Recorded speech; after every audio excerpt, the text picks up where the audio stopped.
اعوذ باللہ السمیع العلیم من الشیطان اللعین الرجیم بسم اللہ الرحمن الرحیم وبہ نستعین وہو خیر معین الہی انطقنی بالہدی والہمنی التقوی۔ سب سے پہلے تو آپ سب کی خدمت میں حلول ماہ شعبان المعظم کی مبارکباد دیتے ہیں، اور آج کی خصوصیت کے ساتھ جو آج کی مناسبت ہے کہ صاحب تنقیح المقال آغا امام قانی اپنی کتاب میں جہاں مردوں کے بعد احوال النساء خواتین کا تذکرہ کرتے ہیں اور اس معظمہ کی ذات بابرکت تک پہنچتے ہیں، تو صاحب تنقیح المقال فرماتے ہیں کہ اپنی ماں فاطمہ زہرا سلام اللہ علیہا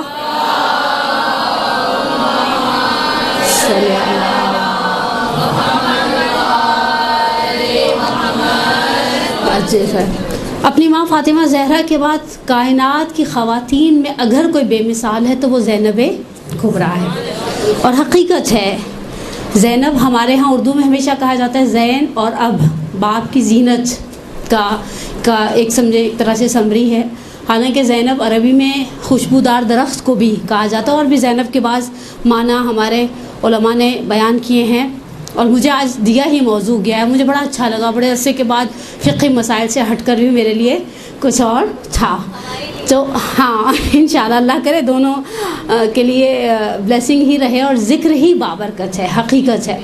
اس سے پہلے کہ میں سیرت اور شخصیت کے حوالے سے کچھ تھوڑے سی جملے، اپنی جیب سے تو میں کچھ بھی بیان کرنے کا نہ حق رکھتی ہوں نہ مجاز ہوں، اس سے پہلے کہ میں سیرت کی طرف آؤں، میں 6 یا 7 منٹ کی کچھ مقدماتی گفتگو آپ کی خدمت میں عقائد کے حوالے سے اور ایسی بابرکت ذوات، یعنی جناب زینب کبریٰ لے لیں، ابو الفضل عباس لے لیں، یا ایسی شخصیات کے حوالے سے کچھ تھوڑے سے جملے آپ کی خدمت میں عرض کروں گی۔ وہ جملے شاید ممکن ہے آپ میں سے بعض کو خشک لگیں، خشک اس اعتبار سے کہ ہم نے اپنے ایک مزاج بنا لیا ہوا ہے، ہم صرف وہی سننا چاہتے ہیں جو ہمارا دل چاہتا ہے، اور پھر ہم وہی دینا چاہتے ہیں جو ہمارا دل چاہتا ہے، اسی لیے ہم محسوس کرتے ہیں۔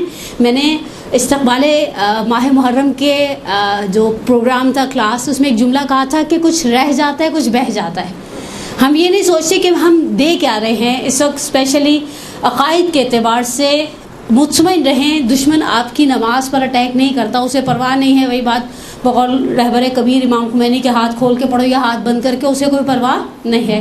آپ کے روزے پہ بھی مسئلہ نہیں آتا، آپ کے حج کے اوپر بھی کوئی بحث کھڑی نہیں ہوتی، بحث عقیدے کے اوپر کھڑی ہوتی ہے۔ اور ہم سب جانتے ہیں کہ قرآن اگر 3 حصوں میں تقسیم کیا جاتا ہے، ایک حصہ اخلاق تھا، ایک حصہ احکام تھا، اور ایک حصہ عقائد تھا، اور ہم عملی زندگی کے اندر اپنے اس عقیدے کے اندر بعض چیزوں کے اعتبار سے اتنا خدشے دار ہے۔ آپ نے دیکھا ہے کراچی کی سڑکوں پر محسوس کیا ہوگا، کراچی کی سڑکیں پہلی بارش کے بعد بہنے لگتی ہیں، کیونکہ میں نے ایک دفعہ دیکھا ہمارے ایریا میں کنسٹرکشن ہوتی، مٹی کے اوپر وہ تارکل کی لیئر بٹھا رہے تھے۔ اب یہ تارکل جو مٹی پر بچھایا گیا ہے، پہلی موسلادھار بارش اس تارکل کو اور مٹی کو بہا کر لے جائے گی۔ عقیدہ بھی ہمارا مٹی کے اوپر بچھی ہوئی تارکول کی طرح ہے، ذرا سا کچھ ہوتا ہے وہ فوراً چلا جاتا ہے، پھر ہم کہتے ہیں کہ ہمارے بچے کیوں مثال کے طور پہ عقیدے کے اندر تزلزل کا شکار ہیں۔ میں لاسٹ ویک لاہور میں تھی تو وہاں بھی میں نے بچیوں سے کہا، میں نے کہا سب سے بڑا پرابلم یہ ہے کہ آپ لوگوں کے پاس عقیدہ نہیں ہے، اور جس شخص کا عقیدہ کمزور ہے اس کا عمل ممکن ہے اسے وہ فائدہ نہ دے پائے۔ تو کامن سینس کی بات ہے، میں ہمیشہ بچوں کو ایک مثال دیتی ہوں، اور یہ مثال ہمارے ایک استاد بزرگوار اپنے ایک استاد سے نقل کیا کرتے تھے کہ اگر میں آج مر جاؤں اور فرض کریں میرے مرنے کے بعد میرے ورثاء کا ایسے رحم آ جائے اور سوچیں کہ چلو الحمدللہ اہل نماز تھیں، اہل روزہ تھیں، لیکن چلو ذرا سی رحم دکھاتے ہوئے سال کی 2 سال کی 3 سال کی احتیاطاً نمازیں پڑھوا دیں، یا فرض کریں میرے ورثاء کو پتہ چلے سرے سے میری نماز باطل تھی، میرے وضو میں کوئی شبہ تھا، میرا وضو باطل تھا، خدا میرے ورثاء کو توفیق دے، انہوں نے نمازیں پڑھوانا شروع کر دی، میرے اوپر برزخ میں عذاب ہلکے ہو جائیں گے۔ اچھا فرض کریں یہی سچویشن روزے کے ساتھ ہو، انہیں پتہ چلے میرے روزوں کے اندر پرابلم تھا، وہ مجھے روزے پیچھے سے بھیج سکتے ہیں، میرے بچوں کو میرے مرنے کے بعد پتہ چلے وہ جو میں نے 8 سال پہلے حج کیا تھا وہ حج باطل تھا، فقہی اس کے اندر اشکالات تھے، وہ حج کسی کو نائب بھیجے، وہ حج کے ارکان کو انجام دے، میری حج کی ذمہ داری سے میں بری ذمہ ہو جاؤں گی. لیکن اگر میں عقیدے کے خلل کے ساتھ مری ہوں تو اب میرے بچے میری قبر پر آ کر عقیدے کے انجیکشنز نہیں لگا سکتے. تو بس فوکس کریں. اسپیشلی یہ شعبان ہماری خواتین کی گیٹ ٹوگیدرز کا ایک عظیم مہینہ ہے. عورتوں کو یہی فکر کھائی جاتی ہے کہ وہ کیا پہن کر جائیں سب سے زیادہ. حتیٰ اب آپ دیکھیے گا جنازوں والے سوٹ الگ ہونے لگ گئے ہیں، یہ جنازوں میں پہننے والا ہے، یہ کنڈل کی نیاز کے لیے بہت ہیوی نہیں ہو جائے گا، یہ رات کو شادی ہے وہاں پہن کر جائیں گے، یہ تقسیم انعامات میں پہن کر جائیں گے، یہ مدرسے میں پہن کر جائیں گے، یہ فلانے کے پاس پرسہ دینے پہن کر جائیں گے. یہی سوچتے ہوئے ہماری زندگیاں گزر جائیں گی. یا ہمارے ان کے ہاں کنڈوں کی ٹکیاں جو ہے نا وہ بڑی نرم تھیں. ہائے خدایا، سارا ہم و غم عورتوں کا فوکس ہوتا ہے کہ اللہ ہم یہ نہیں دیکھتے جس کے گھر کھا رہے حلال کھا رہے حرام کھا رہے ہیں. ان کے پچھلے سال بھی بڑے زبردست چھولے تھے، ان کے تو ہاتھ میں ذائقہ ہی بڑا. یقین کو میرا دل چاہتا ہے ہاتھ چونوں، ایسے چھولے بناتی ہے، وہی چھولے وہی پیاز وہی ریسیپی، بس کچھ ہے الگ سے. تو سامنے والا بڑی معصوم سی شکل بنا کے ہاں ذائقہ تو اصل میں ہاتھ میں ہوتا ہے، اور ہم بھی سر دبا کر جھکا کر کھا کر واپس آ جاتے ہیں. اچھا، ان گیٹ ٹوگیدر سے ہم نے اپنے دین کو کتنا فائدہ پہنچایا؟ ہم نے گیٹ ٹوگیدر سے اپنے دین کو، اور الخصوص ہمارے پاس بہت سارے سنہرے مواقع ہیں. اب آ جائیے حضرت زینب کے حوالے سے میں نے کہا کچھ عقیدتی بحث کی جائے. سب سے پہلے ایک چیپٹر ہے ہمارے ہاں عقائد علماء عقائد امامیہ کے اندر عصمت کا. عصمت کا لفظ آپ نے سنا ہوگا. عصمت کے حوالے سے بحث ہے کہ عصمت ہم جب بچوں کو ایک چیز سکھاتے ہیں، بہت چھوٹے بچوں کو ہی سکھانا شروع کرتے ہیں. اللہ بولے ہیں، پنجتن، امام، معصوم. انبیاء معصوم نہیں ہیں. وہ ہاں فرشتے معصوم نہیں ہیں. دیکھیں وہ بچہ تو بیچارہ بھی بولنے کے قابل نہیں ہے، ابھی ہم اس کے لیے تگودو کریں، وہ بولے، جب بولے گا کہتے ہیں چپ کیوں نہیں رہتا. ٹھیک ہے نا. لیکن میرا آپ سے سوال ہے، یہ چیزیں ہم سب سکھا رہے ہیں یا نہیں سکھاتے؟ ویسے آج کل تو ہم نے مدرسے بھیجنا شروع کر دیا نا. حالانکہ میں نے پچھلے دنوں کچھ سال پہلے ایک سروے کیا تھا، جن مدارس کے اندر بچے بہت لمیٹڈ تعداد میں لیے جاتے ہیں اور ڈیلی بیسس پر بچہ جاتا ہے، بچے کو صرف 7.5 منٹ ملتے ہیں 1 گھنٹے میں. بہت دقیق کیلکولیشن تھی. بچہ جاتا ہے مدرسے میں، اٹینڈنس ہوتی ہے، بچہ جاتا ہے، دعائے سلامتی امام زمانہ پڑھی جاتی ہے، بچہ جاتا ہے، اسے سب بچوں سے سنا جاتا ہے نا. وہ ٹیچر ایک بچے کو 1 to 1 تو کوئی بھی نہیں لے کر بیٹھتا. اور یہ اس مدرسے کی بات ہے جہاں 20 سے زیادہ بچے کلاس میں نہیں اور روزانہ 1 گھنٹہ پڑھایا جا رہا ہے. آپ نے کبھی فوکس کیا؟ آپ میں سے بہت سو کے بچے ڈیلی بیسس پہ مدرسہ جاتے ہیں. ہم میں سے بات شاید ممکن ہے آپ لوگوں میں سے کوئی ایسا جو گھر پہ مدرسہ چلاتا ہے، کتنا کوالٹی ٹائم دیتا ہے؟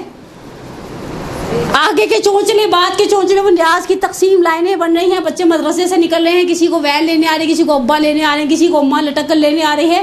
یہ بچہ مدرسہ جا رہا ہے یا میرے پاس گھر میں بیٹھا اور میں نے اسے سکھانا شروع کیا اللہ 1، پنجتن 5، امام 12، معصوم 14. انبیاء کے بارے میں کیوں نہیں آپ نے اسے کچھ کہا؟ جواب دے. 1 منٹ چپ کر جاؤں؟ چپ شاید زیادہ اچھی لگوں آپ کو. میں ابھی لاسٹ میری اتفاق سے سیٹرڈے کو غسل و کفن کا سیشن تھا. 2.5 گھنٹے بولنے کے بعد میں نے کہا اب 2 دن بولنے کے قابل نہیں رہوں گی. میرے بچے کہ اچھا امی کی داڑھ میں درد ہے یا بہت بول کر آ گئی ہیں، اب مزید ہمت نہیں رہی. انبیاء معصوم نہیں تھے کیا؟ ہمارے عقیدے میں تھے نا؟ تھے. اوکے آگے چلیے. جب ہم عصمت کی بات کرتے ہیں تو ہمیں ہمیشہ یاد رکھیں معصوم ہمارے پاس 2 طرح کے ہیں، عصمت کبریٰ اور عصمت کبریٰ میں وہ عصمت ہے. اچھا، عصمت کی بیسیکلی ڈیفینیشن کیا ہے؟ اس عصمت کے ساتھ ایک اور چیز اس ہماری شریعت کے اندر ہے، وہ ہے لفظ عادل، عدالت. عدالت کی آسان ڈیفینیشن اگر ہم آغا جعفر سبحانی دامت ظلہ العالی کی کتاب کو اٹھا کر دیکھیں، شرح استدلالی جو انہوں نے لکھی ہے، عادل ایسے شخص کو کہتے ہیں جو کبیرہ کو انجام نہیں دیتا اور صغیرہ کو رپیٹ نہیں کرتا. صغیرہ کی ایک مثال بنائیں. آپ لوگ مدرسے والے ہیں، مجھے آپ سے امید نہیں تھی آپ لوگ ایسی خاموشی سے میرا سامنا کریں گے. دیکھیں، پیش امام عادل ہونا چاہیے، گواہ عادل ہونا چاہیے. طلاق کے سیغے 2 عادل مردوں کے سامنے پڑھے جائیں گے. چاند کی گواہی 2 عادل مرد دیں. کسی کی عدالت کی بحث تو بہت جگہ آتی ہے نا. پیش امام آپ کی پوری نماز میں سے صرف آپ کی الحمد اور سورہ کی ذمہ داری لیتا ہے، اس کے علاوہ وہ آپ کی نماز میں سے کوئی ذمہ داری ایکسیپٹ نہیں کرتا. وہ ایسا ہو، وہ ویسا ہو، وہ ویسا ہو، وہ عادل ہو، وہ عادل ہو یعنی کبیرہ کو انجام نہیں دیتا، کبیرہ یعنی جھوٹ نہیں بولتا، غیبت نہیں کرتا، مثلا اور سینکڑوں مثالیں ہمارے پاس، یعنی 100 کے لگ بھگ یا شاید اس سے زیادہ گناہ کبیرہ کی ایک فہرست ہے، کچھ اخلاقی فہرست ہو. شہید دستگیر شیرازی نے باقاعدہ گناہ کبیرہ نامی کتاب کے اندر اشارہ بھی کیا ہے، بیان بھی کیا ہے. صغیرہ کی مثال بنائیں. چلیے آج آپ لوگوں کو میں نے گھیر لیا جنہوں نے بھی جا کے کنڈوں کی نیاز کہیں کھانی ہے.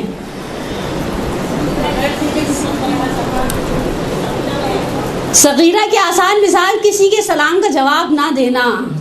صغیرہ کی دوسری آسان مثال واجب نماز کو بغیر عذر کے توڑ دینا. یعنی ٹھیک ہے، اب ہم آگے اس سے زیادہ بحث نہیں کریں گے. صغیرہ کو ریپیٹ نہیں کرتا، کبیرہ کو انجام نہیں دیتا، لیکن یہ معصوم نہیں ہے، اس کے اندر سہو و نسیان کا عمل دخل ہے. اور سینکڑوں مثالیں ہمارے پاس علماء کے احوال کے اندر پڑی ہوئی ہیں. فتویٰ دینے کے اندر کوتاہی کر دی، فلاں جگہ پر کوتاہی کر دی، وہاں امام زمانہ مدد کے لیے آئے، وہاں کسی اور کو بھیجا مدد کرنے کے لیے. اب یہ عادل کی بحث کو چھوڑ دے، معصوم کے اوپر آئے. معصوم وہ ہے جس کے اندر سہو و نسیان کا بھی عمل دخل نہیں ہے. جب ہم کہتے ہیں نا معصوم 14 ہیں، عصمت کبریٰ ہے، یہ وہ عصمت کبریٰ ہے جو ان کے عہدے کا تقاضا ہے. پیغمبر کی نبوت کا تقاضا یہ کہ وہ معصوم ہوں. امیر المومنین کی امامت کا، ولایت کا تقاضا یہ ہے کہ امیر المومنین علیہ الصلوۃ والسلام معصوم ہوں. جناب زہرا سلام اللہ علیہا، اور اس کے بعد پھر ہمارے پاس مزید جو 11 ائمہ اطہار کی فہرست ہے. کیا عصمت ان پر منحصر ہے؟ نہیں. میں آپ کی خدمت میں 4 چھوٹی چھوٹی سی مثالیں دیتی ہوں. معصومین صغرا یعنی یہ وہ لوگ ہیں جن کی زندگی میں گناہ کا تصور، گناہ کا، دیکھیں معصوم کی ایک ڈیفینیشن جہاں وضاحت کرتے ہیں ہمارے علماء علم کلام، وہاں یہ بھی فرماتے ہیں کہ اس کے اندر گناہ کا قصد بھی نہیں ہے. اور سب سے پیاری مثال آقا محسن قراتی نے دی. کہا آپ انسان سوچے وہ کیسے کوئی شخص ہے جو گناہ کا تصور نہیں کر سکتا. تو آقا قراتی نے مکتب رسول میں، ان کی کتاب اردو میں موجود ہے، اس میں ایک مثال دی. انہوں نے کہا بعض کاموں کے معاملے میں ہم بھی معصوم ہیں. ہم نے کبھی سوچا کہ ہم اس بلڈنگ کی چھت پر، یہ تو ویسے 3-4 منزلیں ہیں ہماری بلڈنگ کی چھت پر، میں نے کبھی نہیں سوچا میں بلڈنگ کی چھت پر چڑھ جاؤں اور چھلانگ لگا دوں. اس عمل کی نسبت میں معصوم ہوں. ایک، ہم نے کبھی سوچا گھر میں گوشت آتا ہے، سب کے آتا ہے، کسی کے یہاں چکن، کسی کے یہاں مٹن، کسی کے یہاں بیف، کچا گوشت کھائیں. کبھی سوچا؟ گھن آئی نا، سوچ کے گھن آتی ہے. ہم تو کچا دودھ نہیں پیتے، کچا گوشت، کچا پکا کھا لیتے باربیکیو کے نام پر، لیکن خالص کچا گوشت کھانے کے روادار نہیں ہیں. اچھا فقہی اعتبار سے حرام ہے یا حرام نہیں ہے یہ بھی ہمیں نہیں پتا. آپ کو پتہ ہے کہ فقہی اعتبار سے کچا گوشت کھانا جائز ہے یا جائز نہیں ہے؟ آئیڈیا نہیں ہے نا. آپ کہہ بھی نہیں سکتے کہ حرام ہے یا حلال. خود بھی سمجھ کی نسبت ہم نے بھی کبھی نہیں سوچا لمحے کہ ہم کچا گوشت گھر میں آیا اس میں سے تھیلی میں سے بوٹی نکالیں، دھوئیں اور کھا لیں. نہ، کبھی سوچا بھی نہیں. ہمیں سوچ کر گھن آتی ہے. جو اولیاء خدا ہے انہیں غیبت کرنے سے گھن آتی ہے. جیسے میں نے آپ کے سامنے ایک مثال دی ہے کہ میں کچھ چیزوں کے بارے میں سوچ بھی نہیں سکتی، اسے اس چیز کا باطن معلوم ہے. میں اور آپ ذبیحہ کا، حلال گوشت، جانور کا کچا گوشت کھانے کے بارے میں سوچ نہیں سکتے. مرغی کی بوٹی اٹھائیں اور کھا لیں، اور بکرے کی بوٹی اٹھائیں اور کھا لیں. وہ جو ولی خدا ہے وہ جانتا ہے غیبت کرنا ایسے ہی ہے جیسے اپنے مردہ بھائی کا گوشت کھائے. یہ قرآن کہتے نا کیا، یعنی جو غیبت کرنا یہ ایسی ہے، یاکل لحم اخیہ میتا فکرہتموہ. خود قرآن میرے اور آپ کے مزاج کو جانتے ہوئے کہتے ہیں ہم جانتے تم اس کام سے گھن کھاتے ہو. تو پس معصوم ان 14 معصومین کے جو صاحبان عصمت کبریٰ ہیں. میں 4 مثالیں آپ کی خدمت میں عرض کروں اور جناب زینب کی طرف چلی جاؤں. سب سے پہلا نام جو لیا جائے گا وہ خود بابرکت، نام بابرکت ہے جناب زینب کبریٰ سلام اللہ. اللہم صلی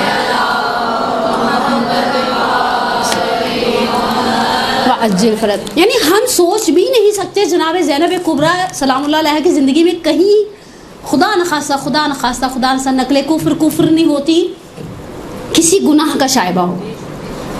ہمارے پاس بہرحال دلیلیں نقلی موجود ہے، معصومین کے وہ جملے جو انہوں نے جناب زینب کے حوالے سے کہے. دوسرا نام، اچھا دوسرے نام کے پیچھے آگے عبدالحسین امینی صاحب الغدیر. اس وقت تو وہ اپنے مکتبے میں، بازار حویش میں، نجف اشرف میں، حرم کے پڑوس میں، ہم کہتے ہیں مولا کی گود میں گویا دفن ہیں، وہاں پر دفن ہے. لیکن انتقال ان کا مشہد میں ہوا تھا. بیمار تھے، اتنے شدید بیمار تھے کہ کروٹ بدلنے پر قادر نہیں تھے، پیرالائز ہو گئے تھے.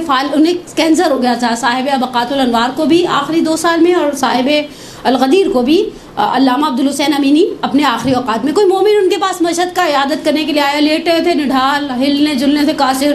اس مومن نے آ کر کہا میرے میں اور عباس میں کیا فرق ہے؟ آغا اتنے غصے میں آئے، اتنے غضبناک ہوئے، کہنے لگے تم کیا سمجھتے ہو، یعنی وہ ان کا کوئی مقام اور منزلت نہیں ہے؟ اور یہ کہہ کر اپنے آپ کو سہارا دے کر بٹھانے کی کوشش کی. کہا میں جو ابوالفضل عباس کے نوکروں کا نوکر ہوں، میرا بندے کفش یہ جو جوتے کے اندر لوپس ہے نا، یہ بھی ویلیو رکھتی ہے، اس لیے کہ ہم ان سے نسبت رکھتے ہیں. یعنی دوسری ذات بابرکت جس کے بارے میں آپ گناہ، سہو و نسیان، خطا، ان سب کے بارے میں سوچ نہیں سکتے، وہ ذات بابرکت ہے ابوالفضل عباس علیہ الصلوۃ اللہم صلی علی وعجل فرجہم. پھر تیسرا نام شاہ عبدالعظیم حسنی. آپ سوچئے معصوم ان کی زیارت کے ثواب کو سید الشہداء کی زیارت کے ثواب کے برابر قرار دے رہے. اور چوتھا اور آخری مثالی نام، ورنہ میرے پاس 12-13 نام تھے، چوتھا اور آخری نام جناب فاطمہ معصومہ، ہمشیرہ امام رضا. بہرحال امام رضا کی کوئی ایک آدھ بہن نہیں تھی، کثیر العیال ترین معصوم ہیں امام کاظم. لیکن جو مقام بزرگوار اس شہزادی کا ہے، اس بیوی کا ہے، وہ مقام امام کاظم کی کسی اور بیٹی کے نصیب میں یا کسی اور بیٹی کے پاس نہیں ہے. یہ وہ صاحبان عصمت صغریٰ ہیں کہ جن کے اندر، اچھا وہ جو عصمت کبریٰ ہے، اس عصمت کے بھی درجات کے اندر فرق ہے. جملے تو شاعر کے ہیں لیکن بڑے ہی خوبصورت طریقے سے کہتے ہیں شاعر، یہ محسن نقوی شہید کے جملے ہیں کہ آدم خطا کرے تو کوئی نقصان بھی نہیں، شبیر میں خطا کا تو امکان بھی نہیں. ادنا سے شان دیکھیے شہ مشرقین کی، آدم بہشت میں بھی ہے ریت حسین کی. سید الشہداء کی عصمت کو آپ معصومین کی یا ائمہ اطہار کی عصمت کو آپ انبیاء کی عصمت کے ساتھ ملا نہیں سکتے. ان کا بہرحال آدم صفی ضرور ہے، اوصاف گر نہیں. بہرحال یہ اب آ جائیں، اگر ہم صاحب عصمت صغریٰ جناب زینب کبریٰ کے حوالے سے ہم دیکھیں، ہم تو اس بیوی کے بارے میں سے آغا کاظم قزوینی علی اللہ مقاموں کی کتاب پڑھی تھی، فاتح زینب کبریٰ اردو میں ہے اور بڑی خوبصورت کتاب ہے. اس میں انہوں نے ایک جملہ کہا، اس جملے نے مجھے بہت شدید تکلیف بھی پہنچائی. کہا اس بیوی کی زندگی اتنی مرموز تھی، اتنی انہوں نے اپنے آپ کو اتنا پیک کر کے رکھا ہوا تھا کہ ان کی ذاتی زندگی کے بارے میں کوئی چیز آپ کو تاریخ میں کھلی بھی نہیں ملی. تقریباً آلموسٹ 60 سال سے کم عمر کے عرصے میں دنیا سے چلی گئی. میں اب ان روایات کے اختلاف کی طرف نہیں جانا چاہتی کہ واقعہ کربلا کے بعد کتنے سال زندہ رہی. تقریباً 56 سال 55 سال کا سن واقعہ کربلا کے اندر تھا شہزادی کا. لیکن اگر آپ شہزادی کی ساری سیرت کو اٹھا کر دیکھیں تو بیچ میں آپ کو صرف گنے چنے مشہور واقعات ملتے ہیں. جو واقعات بی بی کے حوالے سے کچھ جملے کہتے ہیں. پروردگار انشاءاللہ آپ کے اور میرے مقدر میں بار بار کربلائے معلیٰ جانا مقدر کرے ہم سب کا. جب ہم تفتیش پر داخل ہوتے ہیں تو انہوں نے پینافلیکس لگایا ہوا ہے کہ امیر المومنین کے ایک پڑوسی کہتے ہیں کہ میں کئی سال علی کے پڑوس میں رہا لیکن میں نے زینب کی قد و قامت کو نہیں دیکھا، قد و قامت کو نہیں دیکھا. یعنی ایسا نہیں تھا کہ شہزادی جسے کہے نا کہ جہاں دل چاہا اٹھ کر چلی گئی، اور اس طرح کا سیٹ اپ نہیں تھا. 17 ہجری کے اندر شادی کا تذکرہ ملتا ہے. یعنی میں اب مشہور روایات کو لے رہی ہوں، ایک آدھ سال کا اختلاف آپ کو ہر جگہ روایت کا مل جائے گا. مثلاً تقریباً 11 یا 12 سال کی عمر مبارک ہے جب عبداللہ ابن جعفر طیار کے گھر بیاہ کر آئی ہیں. شہزادی والد کے گھر سے شوہر کے گھر منتقل ہوئی ہیں. اب اس پہلے والے 11 سال کے حوالے سے اکا دکا صرف واقعات ہیں، ہلکے ہلکے سے، کوئی بہت تفصیلی زندگی نہیں. حالانکہ راویہ ہیں جناب زینب کبریٰ، صحابیہ ہیں، رسول اللہ کو در کیا ہے. ہمارے برادران اہل سنت کوئی 2 دن پیغمبر کے ساتھ رہ لیتا تو اسے صحابی کا لقب دے دیتے ہیں. بلکہ کہا جائے رسول کی آغوش میں زندگی کے کچھ شروع کے سال گزارے ہیں تو حق رکھتی ہیں، وہ بہرحال پیغمبر کی پہلی نواسی ہے. اور پھر جب شوہر کے گھر میں آئی ہیں تو کچھ جس طرح سے روایات میں ملتا ہے کہ خدائے عز و جل نے عبداللہ ابن جعفر طیار سے جناب زینب کو 4 بیٹے اور 1 صاحبزادی کا نام مشہور مورخین نے کلثوم نقل کیا، جن کی وجہ سے بی بی کی ایک کنیت ام کلثوم بھی تھی. اچھا عربوں میں یہ چیز عجیب بھی نہیں تھی. مولا کی جناب سیدہ سے جو 2 بیٹیاں تھیں دونوں کے نام زینب تھے اور دونوں کی کنیت ام کلثوم تھی. اس وجہ سے بعض جگہ تشابہ اسمی ہوا ہے. بعض روایات کے بارے میں مثلا آغا کاظم قزوینی نے کہا کہ وہ جو 19 رمضان والی روایت ہے وہ جناب زینب کے گھر کی ہے، ورنہ ہم ہمیشہ ابھی تک پڑھتے چلے آئے تھے کہ جناب ام کلثوم کے گھر مدعو تھے اور بیٹی نے دسترخوان بچھائے، افطار کا نمک اور دودھ رکھا. بہرحال بزرگان کی تحقیقات ہیں، ہماری تو نہ مجال ہے کہ ہم ان کی تحقیقات کے حوالے سے کچھ کہہ سکیں، نہ ہی ہمیں کچھ کہنے کا اختیار ہے. شوہر کے گھر میں آئیں. اچھا مزے کی بات ہے جب واقع کربلا میں گئی ہیں تو ساتھ بیٹی اور داماد اس سفر میں ہم سفر تھے. ہمارے پنجاب میں ایک بہت عجیب مس کانسیپٹ ہے. میں رات کو اتفاق سے کچھ ذاکراؤں کو سن بھی رہی تھی. میں کہنا نہیں چاہتی, مجھے کسی کے بارے میں رائے دینے کا حق نہیں ہے. حجاب کے اعتبار سے تو ایک تو بالکل سرے سے سر پہ دوپٹہ بھی نہیں تھا. کہنے کی حسین کی نسل تو قیامت تک چلے گی, زینب کو کوئی ماں کہہ کے پکارنے والا نہیں رہا. میں سوچ میں پڑ گئی واقعی کربلا میں صرف ایک شہید ایسا ہے جس کی پوری نسل منقرض ہوئی ہے, ختم ہوئی ہے. البتہ اس نسل کے اندر بھی صرف بیٹے سارے شہدائے کربلا سے وابستہ ہیں. بیٹی ان کی بھی ماں کے ساتھ واپس گئی ہے, وہ مسلم بن عقیل ہے. مسلم کے علاوہ کوئی ایسا نہیں ہے. حضرت عباس کی نسل چلی ہے اور حضرت عباس کے صاحبزادے عبید اللہ کا ہاتھ پکڑ کر جناب ام البنین بقیع میں جایا کرتی تھیں اور قبروں کے 4 نشان بنا کر کیا کرتی تھیں. ہمارے مورخین نے جو حضرت عباس کے 2 بیٹے اور جناب صاحبزادی حدائق الانس جناب لبابہ بنت عبید اللہ ابن عباس جو زوجہ ابو الفضل عباس ہیں, ان کے ساتھ جب پلٹے ہیں تو تذکرہ کیا وہ کان من فقہاء بنی ہاشم, حضرت عباس کے بیٹے فقہاء بنی ہاشم میں سے, یعنی نسل چلی ہے باقاعدہ ان بزرگواروں کی. اور جناب زینب کے تو بہرحال اگر آپ جناب کربلا کے واقعے کے دونوں شہداء کو جناب زینب کے فرزند ایکسیپٹ کر لیتے تو 2 بیٹے اور 1 بیٹی اور داماد باقی نسلیں چل رہی ہیں یہاں پر. ہم کس طرح سے کسی مخدرہ کسی معظمہ کے لیے اس طرح کا جملہ بغیر سوچے سمجھے بول سکتے ہیں؟ نعوذ باللہ من ذالک ثم نعوذ باللہ من ذالک. لیکن اب اس بی بی کی معرفت کے حوالے سے میں آپ کی خدمت میں صرف 2 جملوں کو بیان کروں گی. یہ 2 جملے ہی اس شہزادی کی معرفت کے سمندر میں سے گویا 2 گھونٹ ہیں.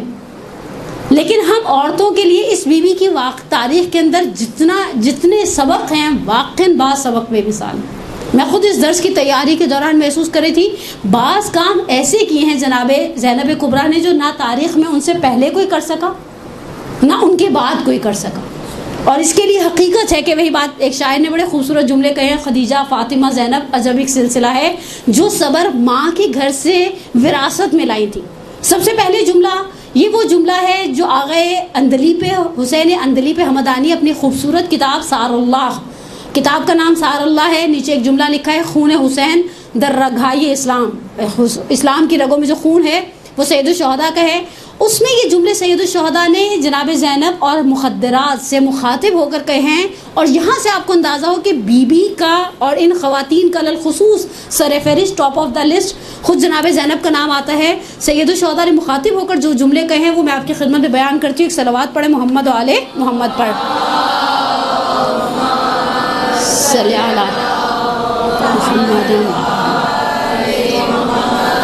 آج سید الشہداء کی رخصت. اچھا آپ کو میں سے بعض کو شاید عجیب لگے کہ فضائل کا دن ہے اور بیچ میں کہیں آپ کو مسائل والا ٹچ لگے گا, اور یہ کوئی ایسی بڑی بات نہیں ہے. جب 3 شعبان کو قنداق کیا ہوا سید الشہداء کو لیا تھا رسول خدا نے, تب رسول اللہ بھی روئے تھے, سیدہ کو مسائل سنائے تھے اور سیدہ نے بھی گریہ کیا تھا.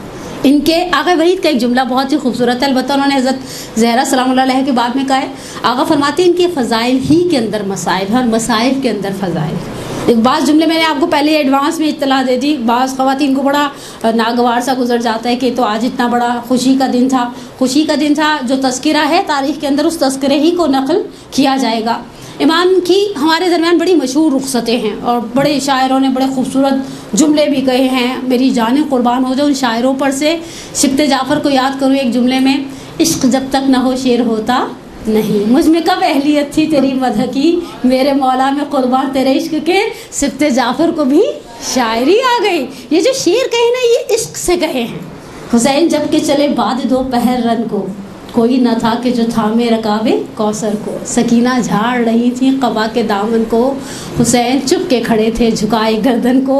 نہ آسرا تھا کوئی شاہ کربلائی کو, فقط بہن نے, یہ جملہ بہت تکلیف دہ, فقط بہن نے کیا تھا سوار بھائی کو. آغائے اندلیب حمدانی نے اسے بہار سے نقل کیا اور بعض دوسرے مصادر سے روایت کو نقل کیا. سید الشہداء نے خواتین کو خیمت النساء میں, ایک بڑا خیمہ تھا, وہ عورتیں ساری کربلا کے میدان میں باہر سید الشہداء کے ساتھ خواتین تھیں. آغائے محمد علی شہری نے سوگنامہ آل محمد میں 26 سے 27 ان بچوں کا تذکرہ کیا جو پشت ناقہ سے گرے اور اونٹوں کی ٹاپوں تلے پامال ہو گئی. یہ بچے ماؤں کے ساتھ آئے ہوئے تھے عزیزہ نے من. ایک خیمہ ہے بڑا جس میں خواتین بیٹھتی ہیں. ابھی ایسا نہیں ہے وہ 11 یعنی بہرحال عاشور کا وہ سانحہ اور وہ واقعہ کہ خواتین ہر کوئی اپنے اپنے خیمے میں بیٹھے. یہ خواتین اس خیمے میں بیٹھتی ہیں, بچے ہیں. بہرحال آپ واقعی کربلا کو کبھی سنیریو سے سوچیں. ان خواتین, وہ کھانا بنتا تھا, اتنے افراد کھانا کھاتے تھے, بچے سنبھالے جاتے تھے. سفر پہ سید الشہداء سب کو لے کر چلے ہیں. اور یہاں پر آغا اندلیبی حمدانی نے بہت خوبصورت جملے نقل کیے. کہا ابراہیم نے جب اپنی ذریت کو چھوڑا تھا نا, تو ایک جملہ کہا تھا, رب انی اسکنت من ذریتی بواد غیر ذی زرع. خدایا دیکھ, میں اپنی ذریت کو یہاں چھوڑ کر جا رہا ہوں, چاروں طرف مجھے مکہ کی سرزمین پر کوئی کھیتی, کوئی نخل, کوئی کچھ بھی نظر نہیں آتا نا. سامنے ہر طرف لقدق صحرا ہے. مجھے نہیں معلوم حضرت ابراہیم مڑ مڑ کر دیکھ رہے تھے یا نہیں دیکھ رہے تھے. کہا خدا نے کہا کہ ٹھیک ہے, ہم اسے مامن قرار دیں گے, ہم اسے مسکن قرار دیں گے, ہم یہاں اپنا گھر بنائیں گے. تو خدا نے ذریت ابراہیم سے زیادہ احترام رکھا ذریت سید الشہداء کا.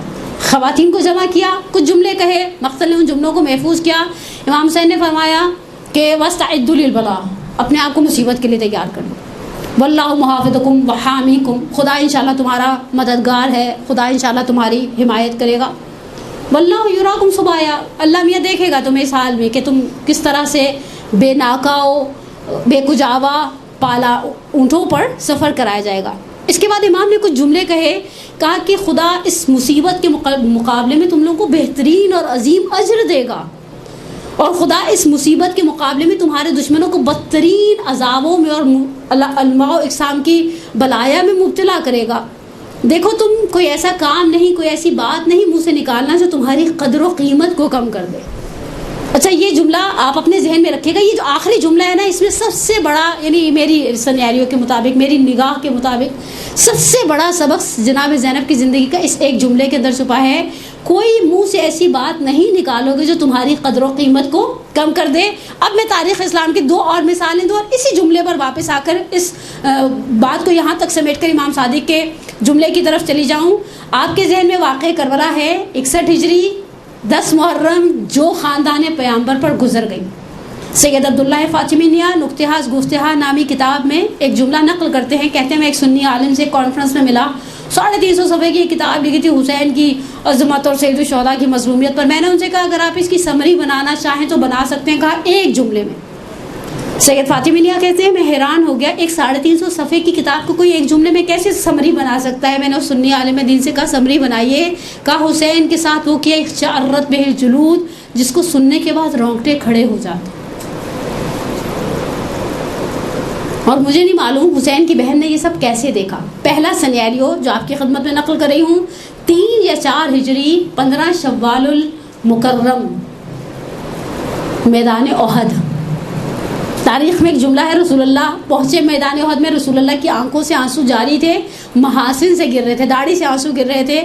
رسول کو پتہ چلا ان کا شیر دل جری چچا میدان احد میں زمین پر لاش گری ہوئی ہے. ہم سب جانتے ہیں ہندا نے لعنت بھیجے نا زیارت عاشورہ میں, آکلت الاقباد اللعین ابن اللعین علی لسانک و لسان نبی.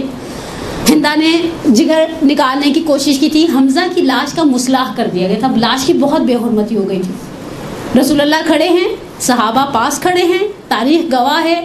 میدان احد کی 15 شوال کی تاریخ میں حمزہ کی میت پر گریا کر رہے ہیں. کسی نے پیچھے سے آ کر رسول اللہ کے کان میں ایک جملہ کہا, یا رسول اللہ صفیہ بنت عبد المطلب آ رہی ہیں.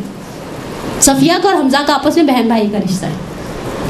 صفیہ آ رہی ہیں شہدائے احد کی قبروں پر, اسپیشلی اپنے بھائی کو. صفیہ کو بھائی سے بہت محبت بھی تھی. وہ جناب عبد المطلب کے بچے بھی بہت سارے تھے, لیکن جناب صفیہ کو بہت محبت تھی حمزہ سے. رسول اللہ نے بلال سے, بعض روایات کے مطابق بلال سے کہا جاؤ جا کر صفیہ کو روک دو, جہاں پر بھی ہیں صفیہ میدان احد میں. انہوں نے صفیہ کو روک دیا. پہلا کام یہ کہ اپنے کندھوں سے ابا اتاری, حمزہ کے اوپر ڈالی. حمزہ قد دراز تر تھے, حمزہ کا جسم پوری طرح ڈھکا نہیں. میدان احد سے جھاڑیاں جمع کرنا شروع کی, پنڈلیوں کو ڈھانپ دیا. صحابہ نے کہا یا رسول اللہ کیا کر رہے ہیں. کہا جاؤ اب بلال سے کہو صفیہ کو لے آئیں. کہا کیا کر رہے ہیں یا رسول اللہ. کہا وہ جو آ رہی ہے نا, وہ اب میرے الفاظ میں رسول اللہ کے جملوں کا مفہوم اور خلاصہ, وہ جو آ رہی ہے نا وہ اس کی بہن ہے. اور یہ کہنے کے بعد صفیہ آئیں, بھائی کو دیکھا, بھائی کے جسم کو دیکھنے نہیں دیا. آپ نے یہ جملہ سن لیا, آپ کے ذہنوں کے اندر یہ نقش. اچھا, رسول اللہ کی 23 سالہ زندگی کا دردناک ترین دن احد کا دن ہے. واپس جب مدینے میں آئے نا، دیکھا مدینے کے ہر گھر سے گریے کی آواز بلند ہے، پلٹ کر صحابہ سے کہا حمزہ پر رونے والا کوئی نہیں ہے؟ حمزہ کو اس چیز نے اتنا اریٹیٹ کیا، اپنے گھروں کو گئے، اپنی عورتوں سے کہا اپنے مردوں کو بعد میں رونا، پہلے جا کر رسول اللہ کو حمزہ کا پرسہ دو۔ اور میں نے پڑھا ایک کتاب میں، آغا فاطمیہ نے کہا اس دن سے لے کر آج تک مدینے میں مومنین جب گھر سے جنازہ اٹھاتے تو حمزہ کے کچھ جملے پڑھے جاتے اور پھر میت اٹھائی جاتی۔ واللہ عالم، بہرحال مجھے تو اس چیز کی بارے میں بہت زیادہ معلومات نہیں ہیں، لیکن اسی چیز کو ذہن میں رکھیے گا، یہ 4 یا 3 ہجری ہے جنگ احد، اب 11 محرم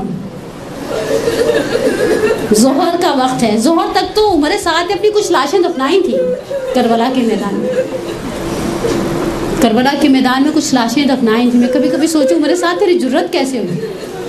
جناب زینب مخاطب ہوئی عمر سعد سے اس مقام پر جہاں تلے زینبیہ پر کھڑے تھے، اور کہا عمر تم دیکھ رہے ہو یہ جو ہو رہا ہے حسین کے ساتھ؟ اور شہزادی نے کے سامنے کچھ 7 خواتین ہیں، کچھ سہمے ہوئے بچے ہیں، اور شہزادی تیار ہو رہی ہے ایک اور سفر کے لیے۔ راوی کہتے ہیں، حمید ابن مسلم ازدی ہے، کہتے ہیں میں نے دیکھا حسین کی بہن نے دیکھا کہ بیویاں بہت سراسیمہ ہیں، کس طرح سے بیٹھیں گے۔ بھابھیوں کو، بہنوں کو، ماں کی کنیز کو سوار کرا دیا، اب مقتل میں آئیں اور کہا یا رسول اللہ، یا محمدہ وا جدہ، آزا حسین مرملا بالتمام مقتل آزا مسلوب بالردا، یا رسول اللہ یا محمد، یعنی اپنی جد کو مخاطب کر کے کہتے ہیں یہ آپ کا حسین ہے۔ مجھے نہیں معلوم، دیکھیں میں حق نہیں رکھتی تاریخ کے اندر کچھ اپنی رائے دینے کا، لیکن میرا دل کہتا ہے بعید نہیں ہے، جناب زینب نے تو جنگ احد نہیں دیکھی نا، جنگ احد کی بعد کی ولادت ہے جناب زینب کی، لیکن دل میں خیال آیا، وہ سنتے ہیں انسان، بچے واقعات سنتے ہیں ہمیشہ اپنے بڑوں سے، اپنے خاندان کے تاریخی واقعات بچوں کے سامنے دہرائے جاتے ہیں، ایسا ہوا تھا ایسا ہوا تھا۔ جناب زینب کی سماعتوں سے جنگ احد کا یہ منظر گزرا ہوگا کہ بلال سے کہا تھا روک دو، آنے نہیں دینا اس طرح سے دیکھے گی اسے، تو اسی لیے شاید بابا جد کو یاد کیا اور پھر بہرحال اس سفر کا آغاز کیا۔ یہ 2 واقعات آپ کے ذہن میں رہے، سید الشہداء کا وہ جملہ، اور میں ایک قدم اور آگے بڑھتی ہوں۔ اب سید الشہداء نے یہ جملہ آخر میں نصیحت کی تھی، حتیٰ روایات کہتی ہیں کہا تھا مجھے نماز شب کی دعا میں یاد رکھنا۔ دیکھیں امام معصوم کے جملے ہیں، کلام امام الکلام ہوا کرتا ہے، ایسا نہیں کہ کسی شخص کو نماز شب پڑھنے کی عادت ہے نہیں ہے، کہہ دیا بس تم پڑھ دینا، میرے لیے دعا یاد کر دینا۔ ہم جیسے بعض لوگوں کو کہہ دیتے ہیں، ہمیں پتہ بھی نہیں ہوتا وہ نماز شب پڑھتا بھی ہے یا نہیں پڑھتا۔ یہاں سید الشہداء کہہ رہے ہیں کہ اپنی نماز شب کی دعاؤں میں مجھے یاد رکھنا، اور روایات میں ملتا ہے جب بچے جلے ہوئے جنگ خیموں کی ریت پر سہم کر سو گئے تھے نا، دیکھیں بچے ہی ہیں، آپ نے دیکھا ہوگا خدا نہ سا گھر میں کوئی انسیڈنٹ ہوتا ہے، میں نے ایک 4 سال کی بچی کو دیکھا، باپ اندر ٹارگٹ کلنگ میں کچھ سال پہلے باپ اندر میت پڑی تھی، وہ بچی بیچاری فیڈر منہ میں لے کر سو رہی تھی، یہ بچہ ہے، یہ اس انسیڈنٹ کے عواقب سے باخبر نہیں ہے۔ جناب زینب اپنی جگہ سے اٹھی، ہمارے بعض مرثیہ نگاروں نے اور ذاکروں نے کہا ہے کہ حور کی زوجہ کھانا پانی لے کر آئی تھی، مجھے تعجب حسن فوجش کیا، اپنے ساتھ خواتین لائی ہی نہیں تھی سرے سے۔ مرحوم نقل نے اس کے اوپر شہید انسانیت میں بہت مفصل بحث کی ہے، اللہ مقامہ، لیکن بہرحال اٹھی ہیں اپنی جگہ سے، دائیں جا رہی ہیں بائیں جانے ہیں۔ امام سجاد نے پوچھا پھوپھی اماں کیا چاہیے؟ کہا پانی کی تلاش ہے۔ کہا پانی کیا کریں گی؟ مرحوم نقل نے ایک بڑا خوبصورت جملہ کہا ہے، کہا آپ کے خیال میں حسین کی اس شہادت کو بھول کر سید جناب زینب اتنی مغلوب ہو گئی ہیں اپنے فطری تقاضے سے کہ پانی کو یاد کریں؟ کہا مجھے کچھ گھونٹ پانی کے چاہیے، میرے بھائی نے مجھ سے کہا تھا مجھے نماز شب کی دعاؤں میں یاد رکھنا، نماز شب کا وقت ہو گیا ہے۔ ہمارے ہاں ایک جنازہ اٹھتا ہے۔ اب میرا پہلا سبق ہر اس مومنہ کے لیے، ہم میں سے دیکھیں ہم انسان ہے، اس دنیا میں آیا ہے، اقربا کے صدمے سے بغیر دنیا سے جانے والا نہیں ہے۔ خدا نخواستہ، بلکہ میں محسوس کرتی ہوں جتنا کبھی کبھی انسان کی لمبی عمر ہوتی جاتی ہے ویسے ویسے اس کی مصیبتیں، اس کے آلام بڑھتے جاتے ہیں۔ صرف آپ کے ذہن کو تھوڑا سا تقریب ذہن کے لیے ایک مثال دیتی ہوں۔ حکایات انبیاء میں ایک واقعہ ملتا ہے، حضرت جبرائیل آئے تھے حضرت سلیمان بن داؤد کے لیے آب حیات لے کر، حضرت جیسے ہی لے کر آئے حضرت سلیمان کے سامنے، وہ مصاحب، وہ دربار، آپ نے واقعات سنے ہوں گے حضرت سلیمان بن داؤد کے، اس سلطنت کے اور اس دربار کے اور اس کی خوبصورتی کے اور اس کے جاہ و شم کے. جیسے ہی جبرائیل لے کر آئے آب حیات، سلیمان بن داؤد نے سب مصاحبوں سے، درباریوں سے پوچھا کہ تم لوگوں کا کیا مشورہ ہے، یہ آب حیات پی لوں؟ سارے کے سارے کہیں گے ہمیں دیتا تو ہم تو ضرور پی لیتے. اچھا، ان مصاحبوں میں، ان کمپینینز میں، جو ساتھ والے ہوتے ہیں ان کے اندر ایک بندہ کم تھا. سلیمان بن داؤد علیہ السلام نے کہا کہ اسے لے کر آؤ. وہ بندہ دربار میں لائے گا. سلیمان بن داؤد علیہ السلام نے پوچھا کہ یہ آب حیات ہے، یہ جبرائیل امین ہے، یہ میرے لیے لے کر آئے ہیں، آفر ہے، نیسیسری نہیں ہے، پیوں یا نہ پیوں؟ حضرت اس آنے والے شخص نے، اس کا نام میرے ذہن سے اسکپ ہو گیا، اس نے پہلا سوال کیا، کیا صرف آپ کے لیے لایا یا پوری فیملی کے لیے لایا؟ سلیمان بن داؤد نے بڑے اس سے کہا میرے لیے لایا، میں اللہ کا نبی ہوں. ایسا تھوڑی یہ آفر ساری فیملی کے لیے ہے، ایسی یہ پاکستانی حکومت ہے جیسی آفریں پوری فیملیوں کو دیتی ہے وزیروں کی، وہ اللہ کے نبی ہیں، وہ عہدہ نبوت کا حضرت سلیمان علیہ السلام کے پاس ہے. کہا یا نبی اللہ کبھی مت پیجیے گا. اچھا سوچیں، 50 بندے کہہ رہے ہو پی لو پی لو پی لو، ایک بندہ کہہ رہا ہو نہ پیو نہ پیو نہ پیو، انسان خود بخود کنفیوز ہو جائے گا، جیسے ابھی آپ لوگ کنفیوز ہو رہے ہیں کہ کیوں نہ پیے. ہم بھی ہوتے تو ہم شاید پینے میں دریغ نہیں کرتے. حضرت سلیمان بن داؤد نے کہا کہ یہ سب کہہ رہے پی لو، کہا ان کی بات مانی تھی تو مجھے کیوں بلایا؟ یہ وہی حال ہے، مجھ سے کوئی مسئلہ پوچھتے ہیں، کہتے ہیں ہم نے مولانا صاحب سے پوچھے، میں نے کہا ان سے پوچھے تو مجھ سے کیوں پوچھ رہے ہیں؟ یا آپ ان کی توہین کر رہے ہیں یا آپ میری بے عزتی کر رہے ہیں. اگر آپ نے دیکھا ہمارے معاشرے میں لوگ مولویوں کو لڑانے کے لیے بھی مسئلے پوچھتے ہیں. ایسا ہے، ہم نے آقا صاحب سے تو پوچھیے اب آپ کیا کہتی ہیں، کیا مطلب آپ کیا کہتی ہیں؟ ان کی شریعت الگ ہے، میری الگ ہے. میں نے کہا ہم شریعت بناتے نہیں، میں صرف سالن پکاتی ہوں. شریعت بناتے نہیں، بتاتے ہیں، اور بتانے میں ہم سب ایک جیسے ہوتے ہیں نارملی. آپ کو مسئلہ پوچھنے میں فرق بھی آ سکتا ہے. اب سلیمان بن داؤد نے کہا یہ سب کہہ رہے نہ پیو، آپ تم اکیلے کہہ رہے ہو پی لو. کہا یا نبی اللہ آپ اسے پی لیں گے. ایک ایک کر کے 50 بیویاں تھیں قول مجوسی علیہ رحمہ کے سلیمان بن داؤد کی. کہا ایک ایک کر کے بہن بھائی مر جائیں گے، بیویاں مر جائیں گی، بچے مر جائیں گے، ماں باپ مر جائیں گے، دوست احباب مر جائیں گے.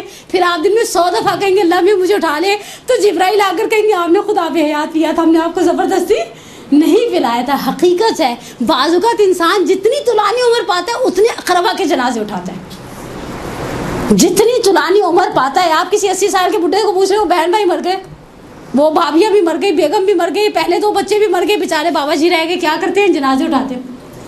زندگی میں مزہ بولیں، ناراضگی میری اور آپ کی نہیں نا. زندگی کی کچھ چیزوں میں مزہ ہے. اچھا اب انسان جب صدمے سے آتا ہے، میرا پہلا درس اس گفتگو سے، ہمارے ہاں اب میں جو جملہ کہنے کی نا آپ کو بڑا تلخ سا لگے گا، آپ مینجمنٹ کو ایک پرچی پر لکھ کے دیجیے گا زہرا کی دوبارہ درس نہیں رکھوائیے گا. لیکن حقیقت ہے میں نے جنازوں پر دین کا جنازہ اٹھتے ہوئے دیکھا ہے. پہلی چیز جو خواتین کے لیے مینیج کرنا ایک درد سر بن جاتی ہے وہ ان کا پردہ ہے. خدا نخواستہ دیکھیں ہم سب رشتوں میں گندے ہوئے، ہم عورتیں ہیں، میں آپ کی بات فیلنگس کو اتنی اچھے طریقے سے سمجھ سکوں گی اس لیے کہ میرا اور آپ کا ایک جسے کہ نا ہماری جینڈر سیم ہے. میں نے اپنی گناہ گار آنکھوں سے دیکھا وہ جنازہ اٹھانے والے. اچھا ہمارے جنازہ اٹھانے ہمیشہ مرد حضرات آتے ہیں. جنازہ آج تک آپ نے کبھی کسی اور خواتین کو اٹھاتے ہوئے دیکھا؟ جنازہ عورت کا ہو مرد کا ہو، بچے 2 سال کی بچی کا بھی جنازہ اٹھانے آتے ہیں نا، مرد آتے ہیں اندر. اچھا جب مرد آتے ہیں تو خواتین ایسے گری چلی جا رہی ہیں، بعض اوقات انہیں ہوش ہی ہوتا، نامحرم کو ہاتھ لگ رہا ہوتا ہے، یس اور نو، بال کھل گئے ہوتے ہیں، یس اور نو. پچھلے دنوں میں نے کسی سے سنا ان کو تو بیٹیوں کو دکھ ہی نہیں تھا، نہ کسی نے اپنے آپ کو مارا پیٹا، نہ بین کیے اور نہ ہی بال کھولے. میں نے کہا اچھا جنازے کو کیا اس چیز سے سجایا جاتا ہے؟ جنازہ ہے یا نعوذ باللہ شادی کی گاڑی؟ ہم خواتین حضرت زینب پر کتنا سنتی ہیں، لیکن پہلی چیز جو ہمارے ہاں جنازوں پر خراب ہوتی ہے وہ دین کا جنازہ ہوتا ہے جو اٹھ جاتا ہے. اس جنازے کے ساتھ بعض اوقات چچا زاد بھائیوں سے خواتین لپٹ کر، نعوذ باللہ میں نے اپنی گناہ گار آنکھوں سے دیکھا نہیں تھا، مثال بنانے کی مجاز نہیں تھی. وہ ساتھ لگا کر تسلی دے رہے ہیں نہیں رو نہیں رو نہیں رو، اور جو انہیں ملتا وہ ہمارے اندر صبر کا نام اس موقع پر باقی نہیں رہتا. دوسری مثال، اب جناب زینب کا واقعہ تو آپ کو مجھ سے بہتر معلوم ہوگا انشاءاللہ. دوسری چیز نماز. اکثر گھر والے کو نماز کا کوئی اتنا خاص ہوش، البتہ میں نے اسی کراچی کے اندر کسی کے جنازے پر دیکھا، ہم وڈو کے ساتھ افسوس کرنے کے لیے کھڑے تھے اور وہ اللہ اکبر کہہ کے نماز پڑھ رہی تھی. ایسے لوگ ہمارے درمیان موجود ہیں، وہ معصوم نہیں ہیں، وہ ہماری طرح خطاؤں سے سہو و نسیان سے بھرے ہوئے انسان ہیں، لیکن وہ خدا سے صبر مانگتے ہیں اور خدا انہیں صبر دیتا ہے. ہم نے صبر مانگا بھی تو نہیں، ایسے مصیبت کے موقع پر کہتے خدائے انا للہ و انا الیہ راجعون. پردہ خواتین کا باقی نہیں رہتا. نماز کی بہت سارے لوگوں کو نعوذ باللہ کہنا نہیں چاہیے, ہوش نہیں رہتی کہ نماز پڑھنی ہے, بس یہ چاہتے ہیں ہم اسے کچھ ٹرنکولائزر دے کر سلا دیا جائے. رونے دو, روئے گا. جب ابراہیم کا انتقال ہوا تھا پیغمبر کی آنکھوں میں آنسو تھے. آغا جعفر سبحانی فرازہائیہ زندگانی پیغمبر اسلام میں ایک مثال بناتے ہیں, کہتے ہیں کسی نے جا کر بڑی طنز والے لہجے سے, سارے تو چاہنے والے نہیں تھے نا, خالص نہیں تھے, کہا کہ یا رسول اللہ ہمیں کہتے ہیں صبر کرو صبر کرو صبر کرو, اور خود آپ کی آنکھوں میں آنسو ہیں. اللہ کے رسول کے جملوں کا مفہوم ہے دل کو آگ لگتی ہے, آنکھ سے آنسو بہتا ہے. لیکن ہم خاندان پیغمبر زبان سے کوئی ایسا جملہ نہیں نکالتے جو خدا کی مرضی کے خلاف ہو. تیسرا درس یہی ہے. پہلا جملہ خدا نخواستہ دیکھیں اولاد کا وہ میر انیس کے مرثیے واقعی حق ہے. اے مومنو اولاد کا مرنا بھی غضب ہے, اولاد کا مرنا بھی غضب ہے. ہم بعض اوقات جنازوں پر اگر کسی مومنہ کے جوان سال بچے کا یا بچی کا انتقال ہو جائے تو ہم کہتے ہیں اس کی آئی مجھے کیوں نہیں آئی. سید الشہداء نے جناب زینب سے کیا کہا تھا؟ وَاسْتَعِدُّوا لِلْبَلَاءِ وَاللَّهُ مُعَافِدُكُمْ وَمُحَامِيكُمْ. آخری جملہ امام حسین کا کیا تھا؟ منہ سے کوئی ایسی بات نہیں نکالو گی جو تمہاری قدر و قیمت کو کم کر دے. یہ قضاء و قدر ہے, یہ قضاء و قدر ہے. اس کے سامنے کوئی ڈٹ سکتا ہے؟ ہم اگر خدا نہ سے ایک قریبی عزیز چلا گیا ہے, ہم اس کو واپس لا سکتے ہیں؟ ہم میں سے کوئی بھی واپس لانے کی صلاحیت نہیں رکھتا. یہ خدا کی سنت نہیں ہے. لیکن ہمارے ہاں کفر آمیز جملے بولے جاتے ہیں. سید الشہداء نے جناب زینب سے کہا کوئی ایسا جملہ نہیں بولنا جو قدر و قیمت کو کم کر دے. رسول خدا نے کہا کہ ہم گریا کرتے ہیں, دل کو آگ لگتی ہے, آنکھ سے آنسو بہتا ہے. زبان سے ہم خاندان پیغمبر کو ایسا جملہ نہیں نکالتے جو خدا کی قدر و قیمت, خدا کی مرضی کے خلاف ہو. ہمارے ہاں مصیبت میں سب سے پہلے ہماری زبان کنٹرول سے باہر ہوتی ہے.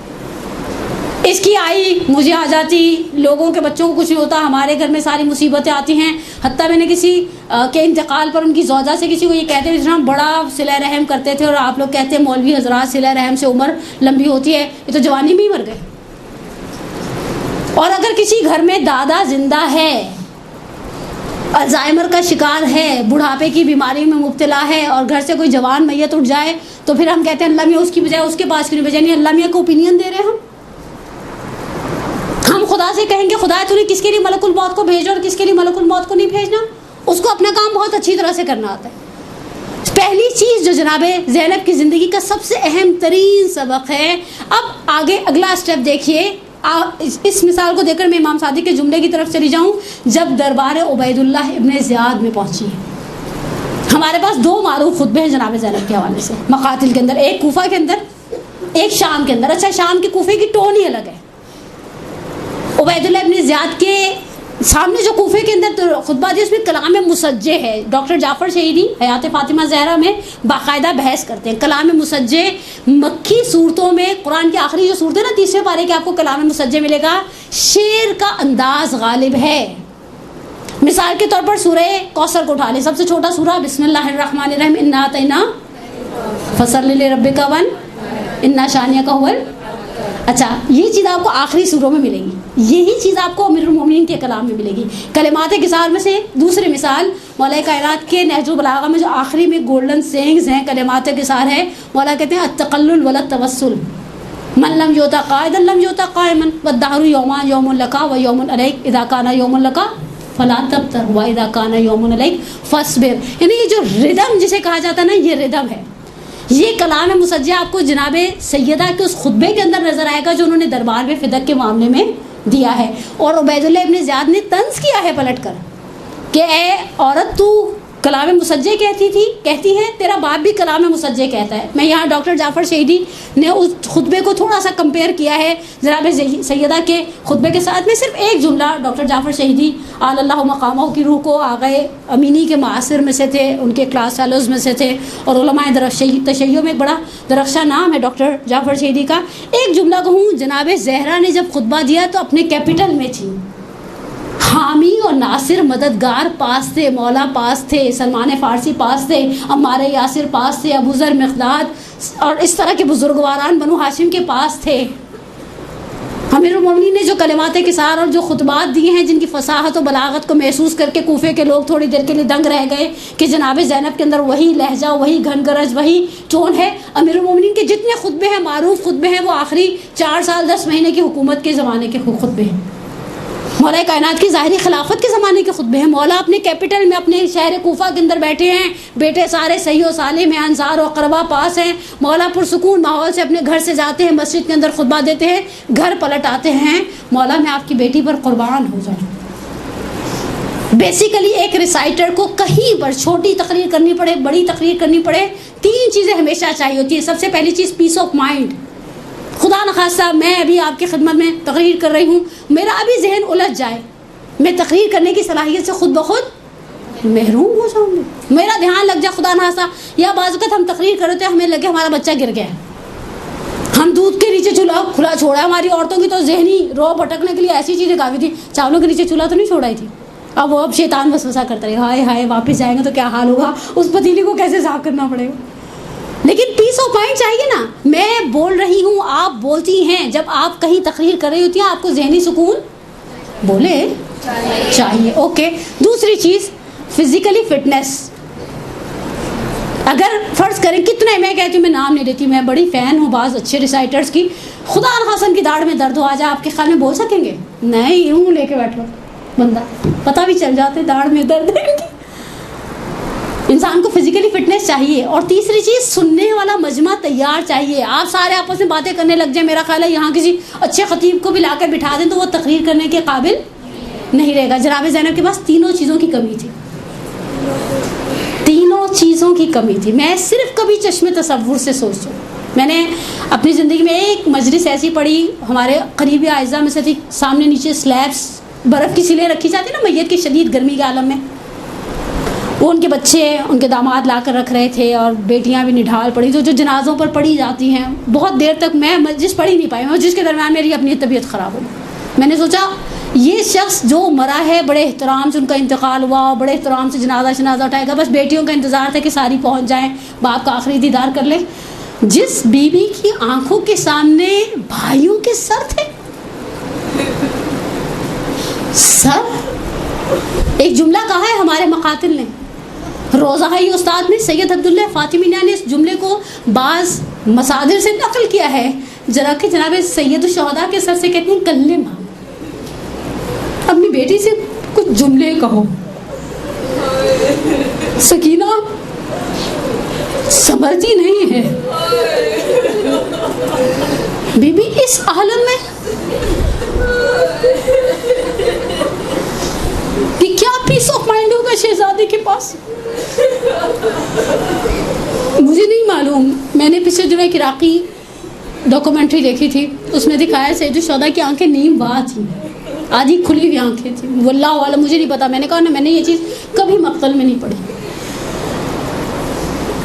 لیکن اس نے کہا جب دیکھتی تھی میں بھائی کے چہرے کی طرف تو احساس ہوتا تھا اس بھائی نے آخری لمحات میں مجھے کیا کہا تھا۔ منہ سے کوئی ایسی بات نہیں کہنا جو قدر و قیمت کو گرا دے۔ پیس آف مائنڈ نہیں تھا شہزادی کے پاس۔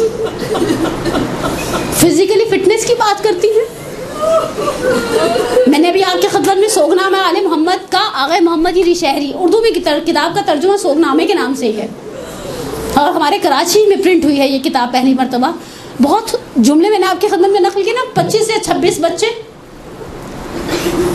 بعض جگہ پر ایسا ملتا ہے جب کوئی بچہ گرتا تھا، جناب زینب اپنے آپ کو پشت ناقہ سے گرا دیتی تھی، اور جناب زینب کے رکنے سے قافلہ رک جاتا تھا، اور شہزادی لوگوں سے کہتی تھی تم میں کوئی صاحب اولاد ہے، اس بچے کو دفنا دینا۔ مجھے نہیں معلوم، مجھے کہیں نہیں ملا تاریخ میں واقع کربلا کے بعد پہلی مرتبہ کھانا کب کھایا۔ میں نے کہا نا ہمارا ایک عزیز جاتا ہے، کوئی منہ میں نوالے بھی بہت اصرار سے ڈالتے تو دل نہیں چاہتا کھانا کھانے کو۔ دل کو جب انسان کی آگ لگی تو اسے کھانا پینا یہ سب چیزیں اچھی کھانے لگتی ہیں عزیزان من، اور سامنے تماشائی ہیں، سامنے تماشائی ہیں، ستم ظریفوں کی ہے یہ نگری، یہاں پہ دادے وفا نہ مانگے، میرے جگر پہ چلے ہیں خنجر، بہن کو روکو ردا نہ مانگے. تمہاری بہن جب کہتی ہے الحجاب الحجاب الحجاب، میرا دل کٹتا ہے. بقول شاعروں کی امام سجاد امام حسین سے کہا، اور اس کے اندر جو جملہ زبان سے نکالا ہے وہ جملہ میں کہتے ہیں دنیا کی ساری فصاحتیں بلاغتیں ہر چیز قربان ہو جائے صرف اس ایک جملے پر. جب عبید اللہ ابن زیاد ملعون نے شہزادی سے کہا کہ خدا نے تمہارے ساتھ اچھا نہیں کیا، اس حقارت بھرے لہجے میں جب عبید اللہ ابن زیاد کا یہ جملہ سنا تو نارملی عورت کا کیا حال ہوتا ہے؟ ہمیں تسلی دینے والے تسلی دے رہے ہوتے ہیں اور ہمارے دل کو قرار نہیں آ رہا تھا. یہاں ایک شخص شماتت اعداء سے طنز کے ساتھ تماشائیوں کے ہجوم میں ایک مخدرہ سے کہتا ہے خدا نے تمہارے ساتھ اچھا نہیں کیا. پلٹ کر کہتی ہے وما رأیت الا جمیلا، میں نے سوا سے خدا سے سوائے حسن کے کچھ دیکھا کہاں ہے. یہ وہ کمال ہے، یہ وہ مقام ہے. سید الشہداء کی بات کا کس طرح سے پاس رکھا، لیکن اس پاس رکھنے کے لیے کیسا صبر چاہیے تھا. میرے آخری ایک اور جملہ چھٹے امام صادق آل محمد امام جعفر صادق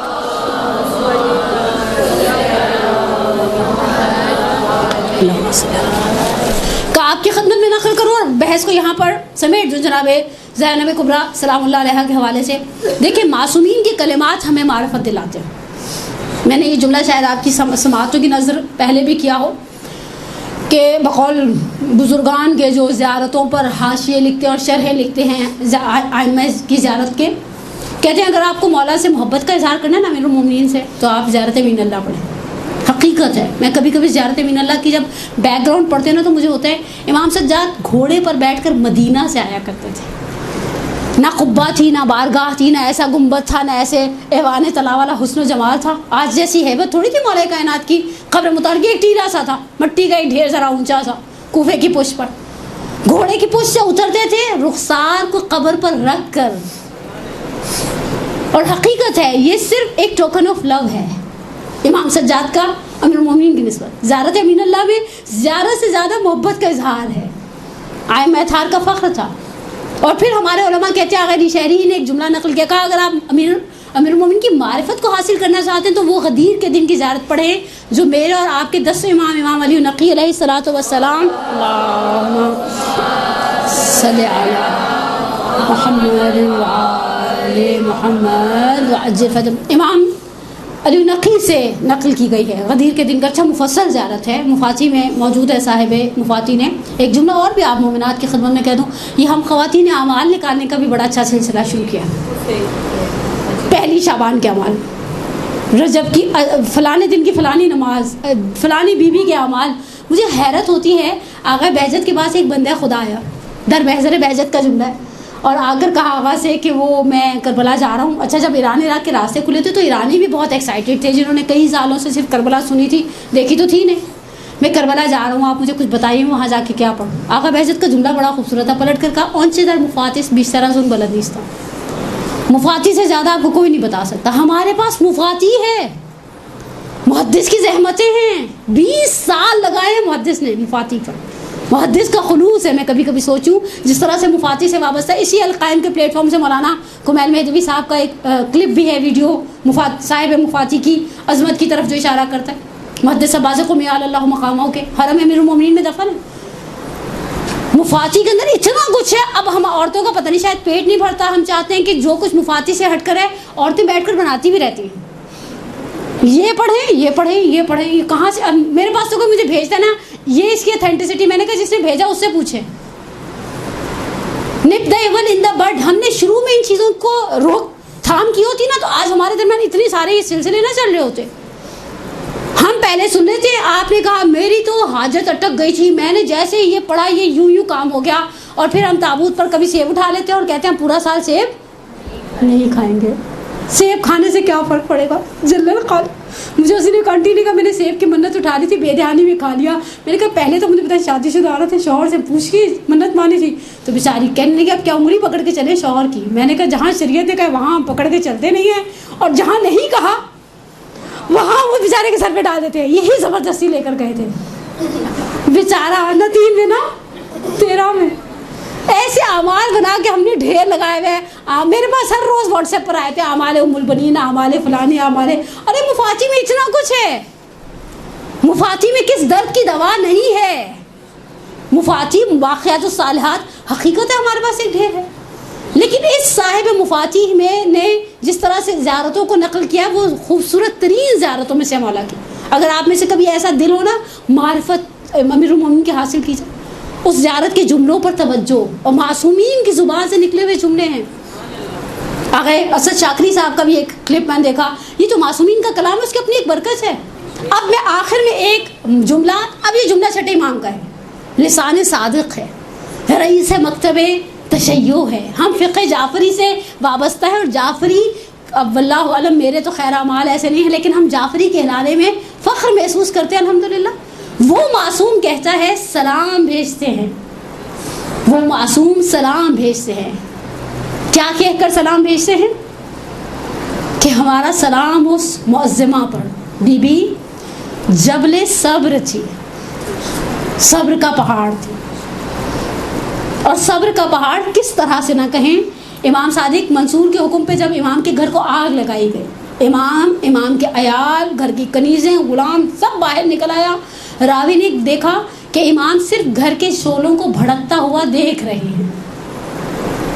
آگے بڑھا تسلائے قلب کے لیے، دلاسا دینے کے لیے ایک جملہ امام کی خدمت میں عرض کیا، کہا مولا الحمدللہ شکر کا مقام ہے، آپ سالم، آپ کے بچے سالم، بیویاں، ازواج، کنیزیں، غلام سب تو باہر کھڑے ہیں. امام نے کہا تم سے کس نے کہا کہ میں اس گھر کے شعلوں کو دیکھ کر، یعنی اس وجہ سے صرف گھر کے جل جانے پر رو رہا ہوں؟ کہا مولا آپ بھڑکتے ہوئے شعلوں پر آپ کی نگاہ ہے، اور آپ کی آنکھوں سے آنسو محاسن پر جاری ہیں، داڑھی پر آنسو گر رہے ہیں. امام فرماتے ہیں ان بھڑکتے ہوئے شعلوں کو دیکھ کر مجھے شام غریبہ کے جلتے ہوئے خیمے یاد آئے. مجھے نہیں معلوم آج شہزادی کی ولادت کا دن ہے. میں شہزادی سے صرف اتنا پوچھوں، شہزادی سب سے زیادہ تکلیف دہ حالت کون سی تھی؟ ہمارے درمیان بہنیں بیٹھی ہیں، خدا کبھی بھائیوں کے کسی دکھ میں نہ رلائے. پرسوں 28 رجب تھی، میں نے کچھ جملے پڑھے، پتہ نہیں کسی محفل میں ہی تھی. جملہ بہت عجیب تھا، عبداللہ بن سنان کوفی کا جملہ ہے 28 رجب کے حوالے سے. کہا جب میں 28 ذیشان حیدر جوادی علی اللہ مقامہ نے نقل کیا، مرحوم ذیشان حیدر جوادی، میری جان قربان ہو جائے، واقعاً بہت زحمتیں ہیں ان کی، ہم نے شاید قدر ہی نہیں جانی برے صغیر پاک و ہند کے علماء کی. مرحوم ذیشان حیدر جوادی نقل کرتے عبداللہ بن سنان جو اہل کوفہ تھے، آئے ہیں مدینہ میں 28 رجب کو، مدینہ سوگوار ہے. آئے، آ کر پوچھا، مدینے والوں نے کہا حسین جا رہے ہیں. خلاصہ کر رہی ہوں 1.5 یا 2 منٹ میں. کہا میں محلے بنو ہاشم میں پہنچا، میں نے جو اطراف کے لوگ تھے ان سے پوچھا کیا چل رہا ہے یہاں پر؟ کہا اسباب سفر احمادہ ہے، اب محملیں بٹھائی جا رہی ہیں. کہا حسین ایک مسند پہ بیٹھے ہوئے ہیں، عباس انتظامات سفر کر رہے ہیں، اکبر ہیں، قاسم ہیں، اور محمد ہے، جوانان بنی ہاشم ہیں. کہا میں نے دیکھا بیت الشرف کے دروازے پر پردہ اٹھا ہے اور کوئی معظم آئی ہے، اور اس معظمہ کے آتے ہی ایک 13 سال کا نوجوان آگے بڑھا اور ایک محمل کو بٹھایا ہے. کہا میں نے پوچھا یہ کون ہے؟ کہا یہ بیوہ حسن ہے، یہ قاسم ہیں، ماں کو سوار کرا رہے ہیں. کہا پھر ایک معظم آئی، ایک نوجوان جس میں شباہت تھی پیغمبر کی، اس نے محمل کو بٹھایا. کہا علی اکبر ہیں، ام لیلہ ہیں. عباس آگے بڑھے، کہا ام کلثوم ہیں، عباس ہیں. کہا میں نے دیکھا ابھی تک حسین بڑے آرام سے بیٹھے ہیں، مسند پر دیکھ رہے ہیں، لوگ آ رہے ہیں جا رہے ہیں، محملیں بٹھائی جا رہی ہیں. حسین مسند سے کھڑے ہو گئے. پھر میں نے دیکھا عباس کو اشارہ کیا، آنکھوں ہی آنکھوں میں قناتوں کو بڑھا دیا. کہا 2 نوجوان آگے بڑھے، ایک ماں کے دائیں اور ایک بائیں کھڑا ہو گیا. اکبر نے محمل کا پردہ ہٹایا،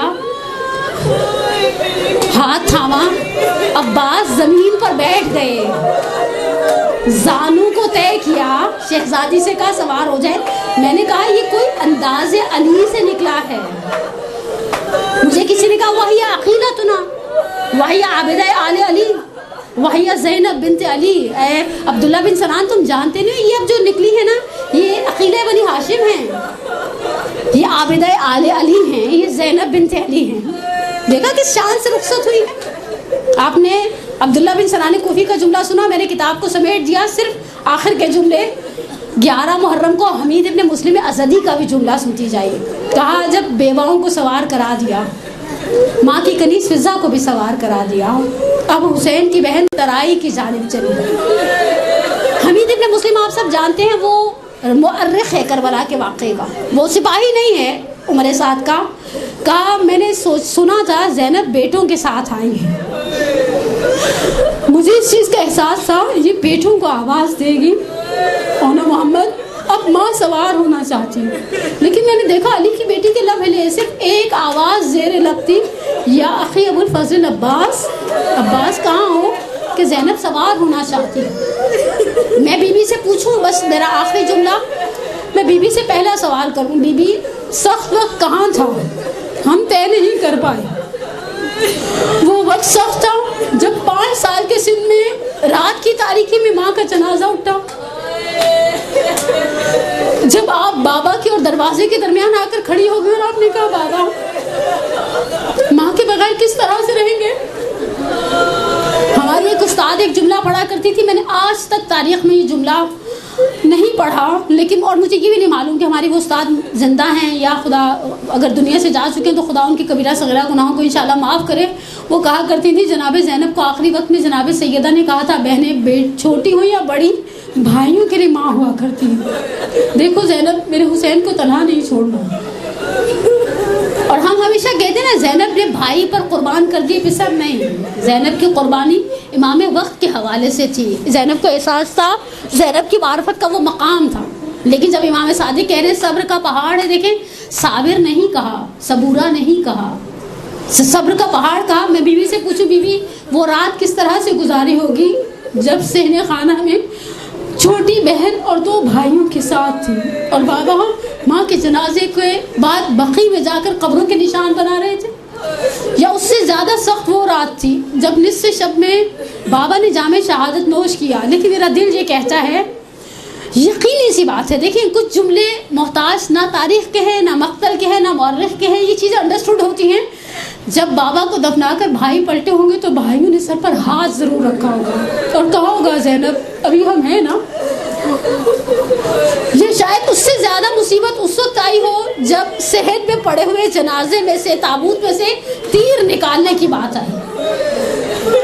لیکن بیوی ایک بات ہم سب جانتے ہیں، یہ وہی جملہ ہے جو امام حسن کی زبان سے نکلا شب 28 صفر، جب امام حسین نے آپ کو دیکھ کر گریہ کرنا شروع کیا اور کہا بھیا آپ کے بعد زندگی کیسے گزرے گی؟ کہا لا یوم کا یوم کا یا ابا عبداللہ، حسین تمہارے دن جیسا کوئی دن نہیں ہے۔ شاید مجھے نہیں معلوم، ہمارے بعض بڑے منابر نے، مرحوم شاہ نادر جوادی نے پڑھا اور بعض بزرگواروں نے پڑھا کہ شام غریبہ کی تاریکی میں بابا آئے تھے اور کہا تھا تم تھوڑی دیر کے لیے آرام کرو، میں پہرے پر ہوں۔ مجھے نہیں معلوم، میں نے آج تک اس روایت کی سند نہیں دیکھی، لیکن مجھے نہیں معلوم وہ رات شب 11 محرم کیسے گزاری تھی۔ ہمارے مراسیوں نے، یعنی ہمارے شعری جو ہے مرثیے ہیں اور نوحے ہیں، ان میں شب عاشور کا بہت تذکرہ ہے۔ رات نہ ڈھلنا کہ اجڑ جائے گی زینب، بھائی سے دمیں صبح بچھڑ جائے گی زینب، اے رات بکھر جا تیرے بس میں ہے جہاں تک، مٹ جائیں گے کل آل محمد کے نشان تک۔ باقی ہے یہ منظر علی اکبر کے اذان تک، لیکن شہزادی مجھے لگتا ہے شب عاشور سے زیادہ سخت شب 11 تھی۔